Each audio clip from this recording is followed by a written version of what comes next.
오늘 우리에게 주신 하나님의 말씀은 구약성경 창세기 34장 1절에서 마지막 절까지 말씀인데요. 길기 때문에 창세기 34장 1절에서 4절 그리고 25절에서 31절까지만 봉독하도록 하겠습니다. 창세기 잘 읽고 계시죠? 잘 듣고 계시리라 믿습니다. 오늘은 어제 읽은 창세기 말씀을 본문으로 선택하였는데요. 야곱이 밧단 아람에서의 생활을 마치고 가나안으로 돌아오는 이야기입니다. 야곱이 가나안으로 돌아와서 가장 먼저 머무는 곳이 세겜입니다. 오늘 말씀은요, 바로 그 세겜에서 일어난 일입니다. 야곱의 딸 디나가 세겜에 나갔다가 세겜 추장의 아들 세겜에게 성폭행을 당합니다. 성읍 이름도 세겜이고 그 성읍의 추장의 아들 이름도 세겜입니다. 조금은 혼동되죠. 그 성읍의 이름으로 아들의 이름을 땄다라는 것은 이 추장이요, 그 성에서 그야말로 무소불위의 권력을 가지고 있고 세겜도 마찬가지로 그런 힘을 가지고 있다라고 우리가 유추해 볼 수 있겠습니다. 그래서 아마 그랬을 것 같아요. 외지인 하나, 어디서 온지도 모르는 외지인 하나 강간한다고 하여서 누구 하나 뭐라 그럴 사람이 없다라고 세겜이 생각을 했을 것이고, 그래서 자기의 마음대로 이 디나를 강간한 것입니다. 이에 분노한 디나의 오빠들이요, 세겜 사람들을 모두 학살하고 그들이 가지고 있는 모든 것을 약탈합니다. 그것이 오늘 말씀의 줄거리입니다. 정말로 끔찍한 이야기죠. 힘없는 여자를 성폭행했다라는 것도 끔찍하고, 이에 대한 보복으로 성읍 사람 전부를 죽이고 약탈했다라는 것은 더 끔찍한 일입니다. 도대체 이 끔찍한 비극이 왜 일어났을까요? 당연히 누구 한 사람의 잘못으로 몰아갈 수는 없습니다. 제 힘만 믿고 힘없는 여자를 성폭행한 세겜도 잘못이고, 이에 분노하여 학살을 한 그녀의 오빠들도 잘못입니다. 그런데 가만히 이야기를 들여다보면 세겜이나 디나의 오빠들은 아주 악한 일을 저질렀으나 한참 가만히 찾아보면 그나마 괜찮은 구석도 있는 친구들입니다. 그런 나쁜 놈들이 어디 괜찮은 데가 있겠어 라고 말하겠지만 굳이 찾아보면 그렇다라는 겁니다. 먼저 세겜을 보시면 세겜은 디나를 성폭행한 후에는 어떻게 하든지 책임을 지려고 애를 씁니다. 그게 위로가 될 리는 없지만 디나를 위로하려고 시도를 하고요. 바로 그 직후에 자신의 아버지에게 가서 디나와 결혼시켜 달라고 합니다. 그뿐만 아니라 이 디나의 아버지인 야곱에게 찾아와서요, 혼수든 예물이든 달라는 대로 다 줄 테니까 결혼만 시켜주십시오 라고 이야기하는 것입니다.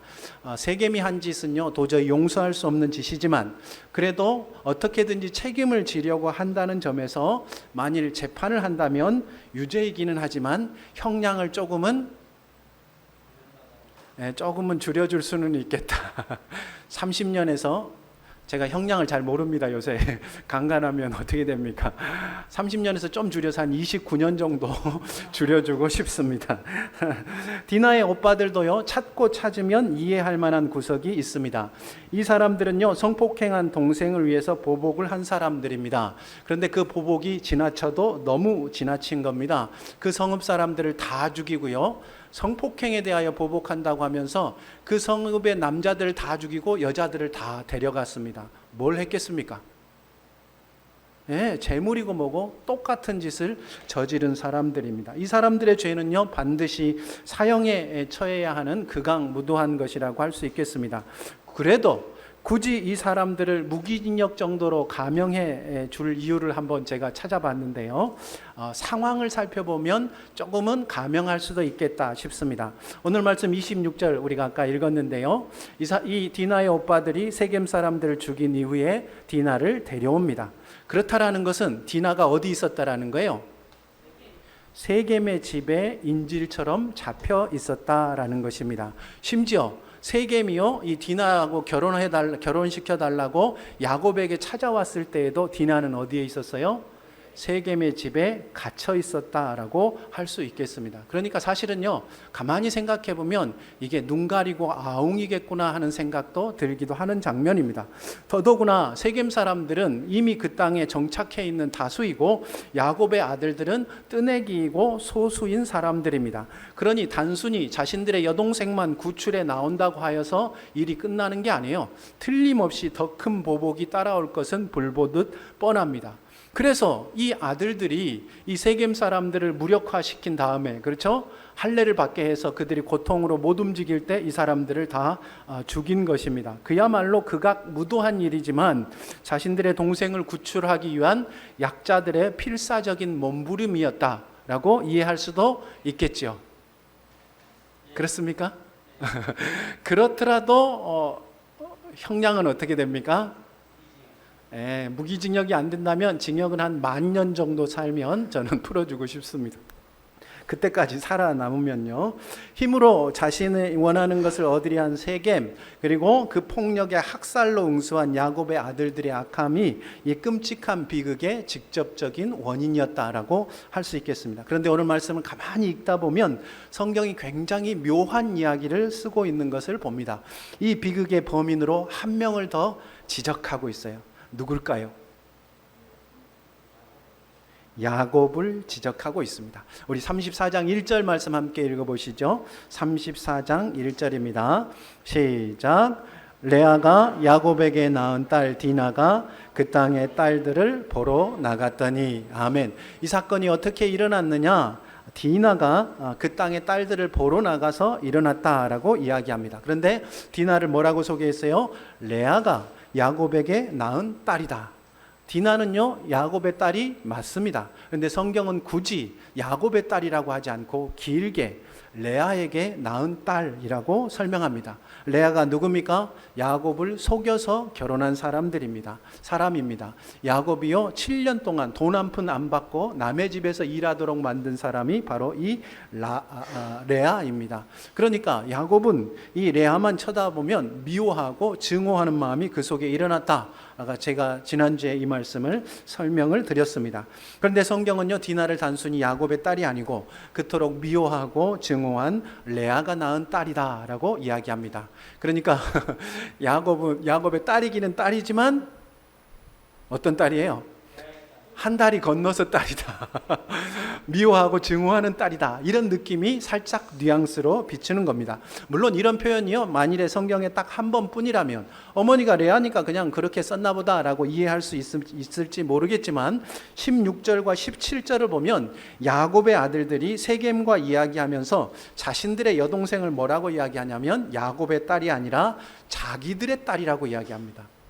이게 뭔 얘기입니까?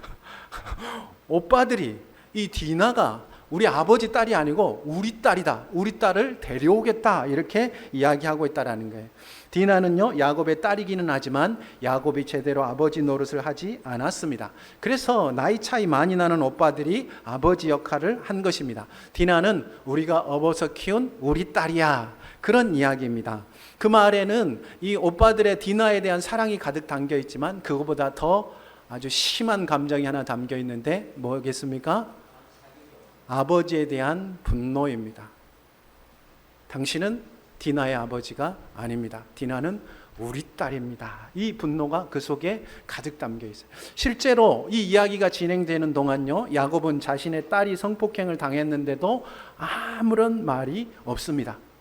처음에야 자식들이 다 들에 나가서 양을 치고 있으니까 힘이 없어서 세겜에게 뭐라 못했을지 모르겠지만 아들이 다 돌아온 다음에도 야곱은 침묵합니다. 아들들이 돌아와서 근심하고 분노할 때도 야곱은 슬퍼하지도 분노하지도 않습니다. 이 이야기가 진행되는 내내 야곱은 아버지가 아니고 옆집 아저씨입니다. 어떻게 그럴 수가 있을까요? 그래서 디나의 오빠들이 디나는 자신들의 딸이라며 디나를 보호하기 위해서 나섭니다. 디나의 오빠들은 성폭행을 저지른 세겜뿐만 아니라 그 성읍 사람들을 모두 학살해 버립니다. 뒷짐지고 서 있는 옆집 아저씨 야곱과 자신들은 전혀 다르다는 것을 보여주기 위해서 반발하는 심리에서 그 성읍 사람들을 다 죽였다라고 우리가 이해할 수 있겠습니다. 세겜 사람들을 학살한 사람들이 누굽니까? 시므온과 레위라고 오늘 성경은 이야기합니다. 누구 아들입니까? 레아가 낳은 아들들입니다. 시므온과 레위는 레아가 낳은 아들입니다. 심지어 그 사람들을 학살하고 돌아왔을 때 야곱이 그 사람들이 보복하려면 어떡하려고 이런 짓을 했냐라고 말할 때 이 아들들이 아버지에게 이렇게 대답합니다. 우리 누이를 창녀처럼 대하는 것은 옳은 일입니까? 그 사람들을 학살한 것은 잘못된 것이고 그 사람들이 우리 누이를 창녀처럼 대우하는 것은 옳은 일이란 말입니까? 하고 오히려 아버지에게 따져 묻습니다. 이게 무슨 말이냐면 세겜이 디나를 성폭행하고 뭘로 해결하려고 해요? 돈으로 해결하려고 하잖아요. 혼수든 예물이든 다 주겠다. 이건 무슨 취급을 하는 거예요? 창녀 대우를 하는 거예요. 그죠? 그런데 그렇게 보자면 딸이 성폭행을 당했는데도 그 사람이 주는 돈을 받고 적당히 넘어가려고 한 사람도 딸을 뭘로 취급한 거예요? 창녀 대우한 것이라고 할 수 있습니다. 야곱의 아들들의 행동의 배후에는요, 야곱에 대한 분노가 가득 담겨 있는 거예요. 칼은 아버지에게 안 휘둘렀지만 그들의 말 속에 똑같은 분노가 담겨 있다고 할 수 있습니다. 성경은 명확하게 이 비극의 원인이 야곱으로부터 시작되어졌다라고 말하고 있지는 않지만 참 여러 가지 힌트를 통해서 야곱이 이 학살의 책임에서 자유로울 수 없다라는 것을 분명하게 보여주고 있는 것입니다. 야곱의 무책임한 대응이요, 성폭행이라는 이 개인의 고통을 한 성읍 사람들이 모두 다 학살당하는, 도무지 돌이킬 수도 없고 회복시킬 수 없는 끔찍한 비극으로 키웠다라는 것을 우리는 알 수 있는 것입니다. 물론 야곱이 이런 태도를 보이는 것은 이해할 수 있는 일입니까? 이해할 수 없는 일입니까? 이해할 수 있습니다. 그렇죠? 왜요? 아내가 자기를 속였거든요. 그렇죠? 외삼촌이 속였다고 할지 모르지만 레아가 그 일을 반대하였으면, 적극적으로 그 일에 동참하지 않았으면 그 일은 일어나지도 않았을 거예요. 그러니까 야곱은요, 그 마음에 레아를 향하여 분노가 늘 일어났던 것입니다. 내 아내니까, 내 아이들을 낳은 아내니까, 어머니니까 내가 잘 봐줘야겠다 생각했겠지만 그 얼굴을 볼 때마다 내가 잘해줘야지 싶은데 딱 얼굴 보면 어떻게 해요? 나도 원하지 않는 말이 툭툭 튀어나오는 경우들이 많죠? 윤주빈 집사님 그렇습니까? 아, 그렇습니까? 혹시 윤주빈 집사님이 그럽니까? 잘해주려고 하는 것 같은데 얼굴을 보면 딴소리를 할 때가 있습니까? 늘 그렇다는군요. 제가 이렇게 얘기하면 안 되는데 어쨌든 하여튼 그러니까 야곱도 어쩔 수 없었다라고 말할 수 있겠습니다. 그런데 정말로 어쩔 수 없었을까요? 라반에게 속고 레아에게 속고 레아와 결혼한 것까지는 야곱이 어쩔 수 없는 것이 맞습니다.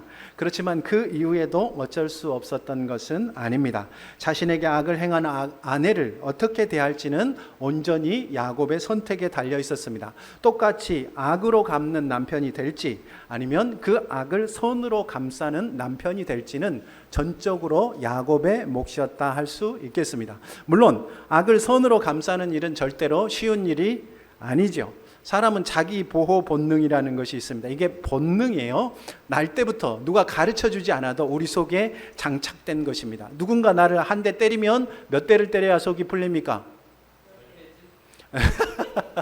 다들 10대로 합의를 보셨네요. 누가 나한테 욕을 한번 하면 내가 몇 마디를 욕을 해야지 속이 시원합니까? 하여튼 여기가 뒤끝이 굉장히 기시네요.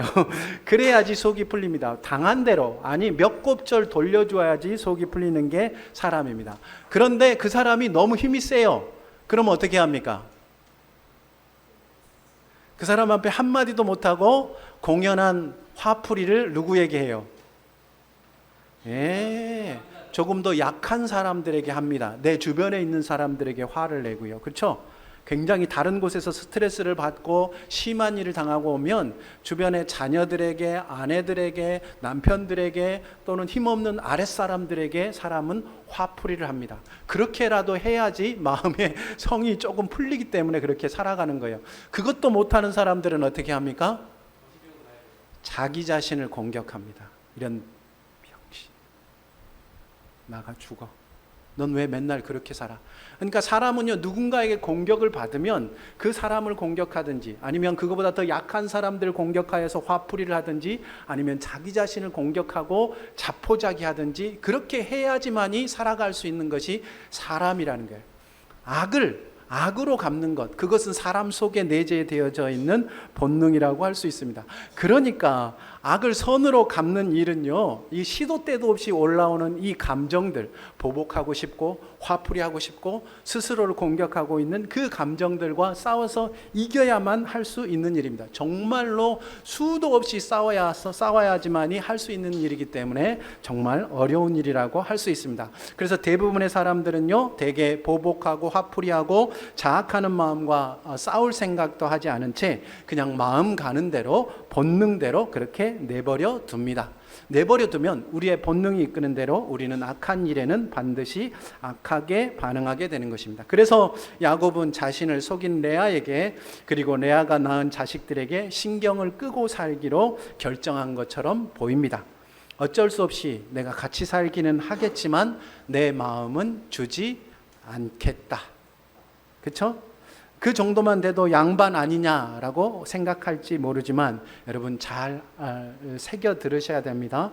오늘 말씀이요, 그 결정이 일으킨 일들에 대하여 이야기하고 있습니다. 얼마나 그 결정이 비극적인 일들을 불러일으켰는지. 그러니까 그런 결정은요, 그나마 양반이라고 한 그 결정조차도 변명의 여지 없는 정말로 실수이고 실패라는 것을 우리는 분명하게 알아야 됩니다. 안타깝게도 야곱의 비극은 거기서 끝나지 않습니다. 세겜에서 충격이 가시기도 전에 야곱의 큰아들 르우벤이 야곱의 처 빌하를 범합니다. 아버지의 첩이니까 요즘 말로 치면 작은 엄마예요. 도저히 해서는 안 되는 짓이죠. 르우벤이 만일에 야곱을 아버지로 여겼다면 이런 일을 할 수 있었겠습니까? 아니죠. 르우벤은 당신은 나의 아버지가 더 이상 아닙니다 하는 마음이 그 속에 있었어요. 형식상으로는 내가 당신의 아들이지만 당신이 마음을 주지 않는 나는 당신을 마음으로 아버지로 여기지 않습니다 하는 그 행동이 바로 야곱의 첩을 범하는 것으로 나타나게 되는 것입니다. 르우벤이 누구 아들이라고요? 레아의 아들입니다. 야곱의 첫째, 둘째, 셋째. 르우벤, 시므온, 레위,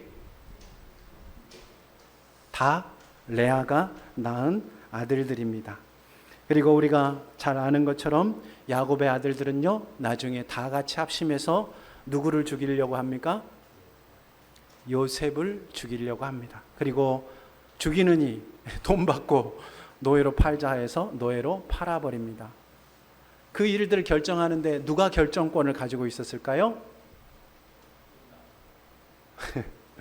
형들이 결정권을 가지고 있어요. 맨 위에 형들. 르우벤, 시므온, 레위, 유다. 누가요?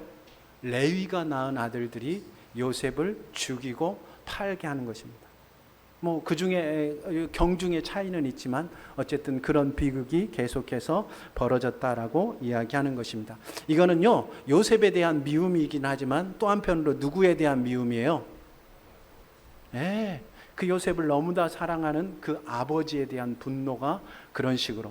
그러니까 사실은요, 이 아들들은 누구를 죽이고 싶었던 거예요? 대답도 잘하십니다. 끔찍한 얘기를. 할 수만 있었으면 정말로 아마 그랬을 것이 이 사람들의 행동입니다. 우리에게 악한 일이 닥칠 때요, 그저 되는 대로 감정과 본능에 이끌려서 악으로 반응할 때, 보복하고 주변에 화풀이하고 자학하고 자포자기하며 살 때 그것은 마침내 더 큰 악이 되어서 우리에게 돌아오는 것입니다. 그리고 이것이 사탄이 세상을 멸망으로 이끌어가는 방법입니다. 최초의 악이 다른 악을 만들고 그 악은 더 큰 악을 만들어냅니다. 라반과 레아의 악함이요, 야곱의 악함에 대해서 야곱이 악으로 반응을 했고, 그 야곱의 악함에 대하여 그 아들들이 악으로 반응합니다. 결국 그 악이 디나의 성폭행이라는 기폭제를 만나서 세겜이라는 한 성읍을 온전히 몰살하는, 다 멸망시키는 것으로 끝이 나게 되어지는 거죠. 웃기지 않습니까? 그저 월급 좀 적게 주고 일 시켜보겠다고 얄팍한 속임수를 쓴 라반의 악이요, 한 가정을 무너뜨리고 한 성읍이 몰살당하게 하고, 또 그 가족이 다른 민족들의 보복을 두려워하여서 살던 곳을 떠나게 만듭니다. 그렇게 악은요 계속해서 확대 재생산되어서 온 세상을 불태웁니다. 그곳이 바로 지옥이요. 뭐가 지옥이냐 그러실지 모르지만 제가 한번 얘기해 볼게요. 딸은 성폭행을 당했죠. 아버지는 모른 채 하죠. 아들들은 성폭행한 성읍 사람들 전부를 학살했죠. 보복이 두려워서 그곳을 떠나야 했죠. 큰 아들이 아버지의 첩을 강간했죠. 아들들이 뜻을 모아서 아버지가 사랑하는 아들을 죽이려다가 노예로 팔아버렸죠. 이게 한 집에서 일어난 일입니다. 이게 천국입니까? 지옥입니까? 네, 지옥이에요. 야곱이 후에요, 이집트에 내려갔을 때 바로가 야곱에게 이렇게 묻습니다. 몇 살입니까? 나이가 많았다는 뜻이죠. 그랬더니 야곱이 이렇게 대답합니다. 내 나이가 조상들의 나이에는 미치지 못하지만 내가 누구보다 험악한 세월을 살았습니다. 그 말이 이해가 되지 않습니까? 왜 야곱이 험악한 세월을 살았을까요? 살아가는 게 지옥 같았거든요. 모르겠습니다. 여러분, 야곱이 양도 많고 가축도 많고 자식도 많고 그래서 행복했을 거라고 혹 생각할지 모르지만 그의 가정은 정말로 지옥 같았다라고 생각해 볼 수 있겠습니다. 야곱의 집의 비극이 언제 끝나는 줄 아십니까? 요셉의 대에 때에 이르러서야 그 비극이 끝이 납니다. 요셉은 형들에 의해서 죽을 뻔하고 노예로 팔려갑니다. 이미 그 집안에 가득 확대 재생산된 악이 요셉에게도 도저히 피할 수 없는 참담한 비극을 가져온 것입니다. 그렇죠? 그런데 놀랍게도 요셉은 그 악에 대하여 악으로 반응하지 않습니다. 형들에게 보복하지도 않고 주변에 화풀이하지도 않고 자포자기한 채 스스로를 자학하지도 않습니다. 요셉은 노예가 되었지만 죄수가 되었지만 처한 형편에서 최선을 다합니다. 형들뿐만 아니라 형들의 자식까지 다 먹여 살립니다. 요셉은 자신에게 일어난 그 악에 대하여 선으로 반응합니다. 그제서야 야곱의 집에 끝없이 확대 재생산되었던 악의 고리가 끊어지게 됩니다. 악에 대하여 선으로 반응한 요셉이 야곱의 집의 멸망을 막아선 것입니다. 여러분, 우리가 창세기를 읽으면서 계속해서 반복해서 듣고 있는 주제가 뭡니까? 하나님께서 아브라함을 복의 가문으로 그를 복덩이로 만드시겠다. 후손이 하늘의 별과 같이 바다의 모래알같이 많아지게 할 것이다 라고 말씀하셨죠. 근데 야곱의 집은 지금 어디로 가고 있어요? 수는 많아지고 재산도 많아지는데 점점 뭘로 가요? 복이 아니고 저주로, 멸망으로 막 달려갔던 거예요. 하나님의 계획과 정면으로 정반대로 가고 있었던 것이 야곱의 집이었습니다. 그런데 그 멸망을 누가 막아 세워요? 요셉이요. 악에 대하여 선으로 반응한 한 사람이 그 가정을 멸망으로 떨어지는 것을 막아서고 하나님의 계획이 그 가정에 이루어지도록 만드는 것입니다. 그래서 요셉은요, 바로 예수님의 모습을 미리 보여주는 사람이라고 할 수 있습니다. 예수님은 자신을 때리고 모욕하고 십자가에 못 박는 사람들의 악에 악으로 대항하지 않으셨습니다. 오히려 그들을 용서하시고 그들을 위하여 십자가를 지셨습니다. 예수님께서 그렇게 선으로 반응하심으로 말미암아 선으로 악을 이기심으로 말미암아 멸망으로 지옥으로 향해 가는 악의 고리를 끊어내시고 온 세상을 구원해내시고 우리를 구원해내신 것입니다. 마태복음 5장 38절 42절 말씀 제가 읽어드립니다. 산상수훈에 있는 말씀이에요. 안 찾으셔도 됩니다. 또 눈은 눈으로 이는 이로 갚으라 하였다는 것을 너희가 들었으나 나는 너희에게 이르노니 악한 자를 대적하지 말라. 누구든지 내 오른편 뺨을 치거든 왼편도 돌려대며 너를 고발하여 속옷을 가지고자 하는 자에게는 겉옷까지도 가지게 하며 또 누구든지 너로 억지로 오리를 가게 하거든 그 사람과 심리를 동행하고 내게 구하는 자에게 주며 내게 꾸고자 하는 자에게 거절하지 말라. 왜 오른편 뺨을 치면 왼편을 돌려대야 합니까? 왜 속옷을 가지려고 하면 겉옷까지 주어야 합니까? 왜 오리를 가자 하면 심리까지 가야 합니까? 그것이 우리 삶에 더 큰 악이 찾아오는 것을 막는 유일한 방법이고 또 그것만이 세상을 지옥으로 끌고 가고 있는, 파멸로 끌고 가고 있는 악의 고리를 끊어낼 수 있는 유일한 방법이기 때문입니다. 악을 선으로 이기셔서 악의 고리를 근본적으로 끊어내신 예수님, 그 예수님은 자신을 믿는 하나님의 백성들에게요, 자신처럼 악에게 지지 말라고 선으로 이겨서 악의 고리를 끊어내는 삶을 살라라고 말씀하고 계신 것입니다. 끝없이 확대 재생산되는 악은요, 악에 악으로 반응하지 않는 사람을 만날 때만 멈춰서게 됩니다. 무슨 얘기인지 아시겠어요? 악을 이기는 방법은, 이 세상을 멸망으로 가지 않게 하는 방법은, 악의 고리를 끊어내는 유일한 방법은 악의 선으로 반응하는 방법밖에 없다라는 것입니다. 악의 악으로 반응하지 않는 사람들만이 악을 이길 수 있는 것입니다. 그래서 예수님 믿는 사람들, 하나님 나라 백성은요, 이 세상을 멸망하지 않게 하는 하나님의 안전판이며 파수꾼이며 최후의 보루인 것입니다. 여러분이 최후의 보루라고요. 세상이 지금 어디로 가고 있어요? 막 서로 죽고 죽이면서 원한을 잊지 아니하고 악으로 향하여 계속 달려가잖아요. 어떻게 끝날 것 같습니까? 어느 날 정신이 돈 한 인간이 버튼 하나를 누르겠죠. 그러면 상대편이 야, 나만 죽기엔 너무 억울하잖아 하면서 같이 누르겠죠. 지구를 수십 번 부술 만큼 많은 무기들이 버튼 하나에 달려 있습니다. 여러분, 우리가 너무 안전하고 평안하다 생각하지 마십시오. 지금은요, 우리 발밑에 어마어마한 무기들을 쌓아놓고 그 위에서 우리는 잠자고 밥 먹고 살아가고 있는 거예요. 세상은 지금 계속해서 멸망을 향하여 가고 있습니다. 하나님이 만들어 놓으신 유일한 안전판, 파수꾼, 최후의 보루, 바로 당신입니다. 예수 믿고 천국 가라고 나 믿고 천국 가, 세상에서 고생했으니까 천국 가서 편히 살아라고 하나님께서 우리에게 예수 믿게 하신 것 맞습니다. 근데 그건 나중이고요. 지금 이 땅에서는 무엇을 하라고 우리가 예수 믿게 하셨냐면, 이 세상에 계속 멸망으로 향해 가는데 너희를 만날 때마다 세상이 멸망으로 가던 시간이 멈춰서게 하라. 하나님의 초침이 째깍 종말을 향하여 계속해서 가잖아요. 그런데 하나님의 사람들을 만날 때마다 그 초시계는 잠깐 멈춰서는 거예요. 여기저기서 하나님의 사람들이 악의 선으로 반응할 때 멸망을 향한, 종말을 향한 시계는 멈춰서게 되어진다라고 말씀하고 계신 것입니다. 여러분, 어떻게 살고 계셔요? 갚아주고 살고 계십니까? 화풀이하고 살고 계십니까? 포기하며 자학하고 살고 계십니까? 아니면 선으로 악을 이기며 살고 계십니까? 악하고 음란한 세대에 우리가 살아가기 때문에 악한 일을 만날 수밖에 없는 것이 우리의 현실입니다.